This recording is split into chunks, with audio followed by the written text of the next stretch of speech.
You sit down at 9 a.m. You get up at 5 p.m.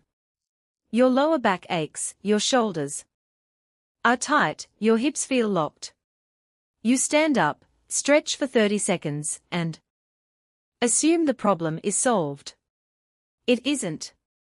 What has been happening to your spine over those 8 hours is significantly more complex, and significantly more damaging than most people understand. Here is exactly what happens to your spine during a full day of sitting. In order. By the hour. 1. Disc compression and fluid loss. Your spinal discs, the shock-absorbing pads between each vertebra, do not have a direct blood supply. They are avascular. They receive oxygen and nutrients through a process called imbibition.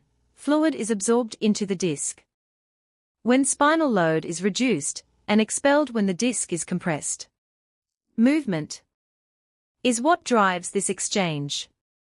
Sitting is what stops it.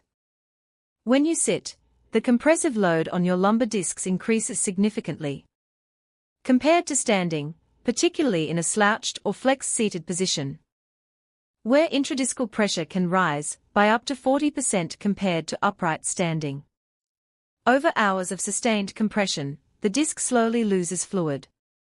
By the end of a full workday, research has shown that adults measurably lose height, up to half a centimeter, as disc hydration falls. That fluid loss is not just a measurement curiosity.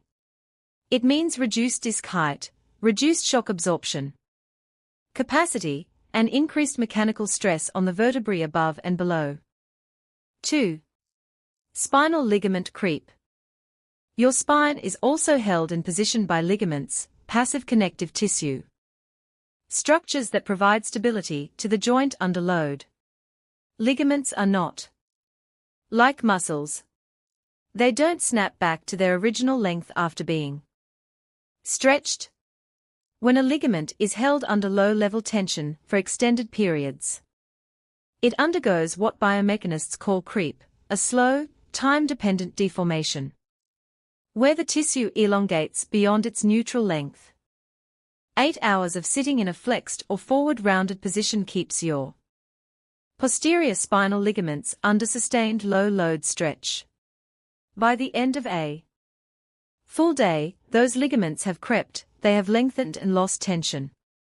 This ligament laxity persists for time after you stand up, meaning the passive stability system of your lumbar spine is compromised precisely when you start moving again. 3. Deep stabilizer muscle shutdown. Here is the mechanism most people never hear about. Your spine has two muscle systems, the global movers, the big surface muscles like erector spinae and lats that produce large movements, and the local stabilizers, deep muscles like multifidus and transverse abdominis, that fire automatically to control fine spinal movement and protect joints. The local stabilizers are supposed to fire before every movement, anticipating load before it arrives. Research into prolonged sitting consistently shows that these muscles are inhibited during sustained seated postures. They essentially switch off, and critically, they do not automatically reactivate the moment you stand up. Studies have shown that neuromuscular delays in stabilizer activation persist for up to 30 minutes after prolonged sitting ends. Your spine is moving, but the deep protection system is still offline. 4. Anterior pelvic tilt and cumulative loading. Most desk chairs, and most natural seated postures, encourage anterior pelvic tilt. The pelvis tips forward, the lumbar curve increases, and the lower back moves into extension while the hips flex. Over hours, this position creates sustained compressive loading on the posterior elements of the lumbar spine. The facet joints, the spinous processes, the posterior disc margins, Combine this with the disc fluid loss from Section 1, the ligament creep from Section 2, and the stabilizer shutdown from Section 3, and you have a spine that has been progressively compressed, destabilized passively, and stripped of its active protection system over 8 hours. 5. The vulnerability window. This is the part that matters most practically.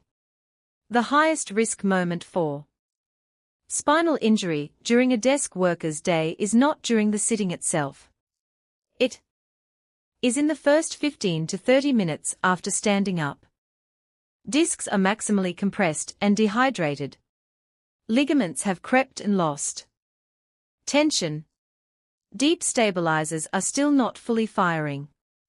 And this is exactly the moment most people do one of three things: immediately bend down to pick something up, sit back down in a car for a commute, or start a gym session. Each of these activities loads a spine that is biomechanically compromised and neurologically underprotected. How to actually mitigate it? The research on movement breaks is consistent and the finding is not complicated. Movement frequency matters more than movement duration.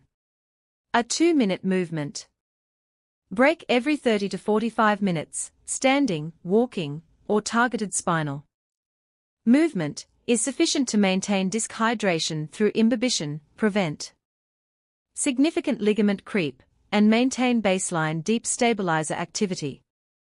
You do not need to leave your desk for long. You need to move before your disc is fully compressed and your stabilizers are fully offline. The compressive loading curve is steep in the first hour of sustained sitting and flattens after that, meaning the first movement break of the day is the most important one.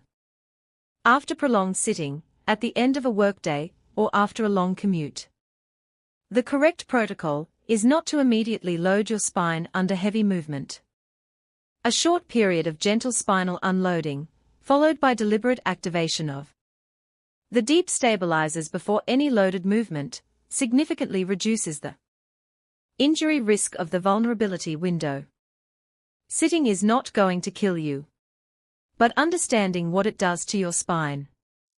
Over years of accumulated daily compression, ligament laxity, and stabilizer inhibition, and making two specific changes, is the difference between a spine that works well at 60 and one that doesn't.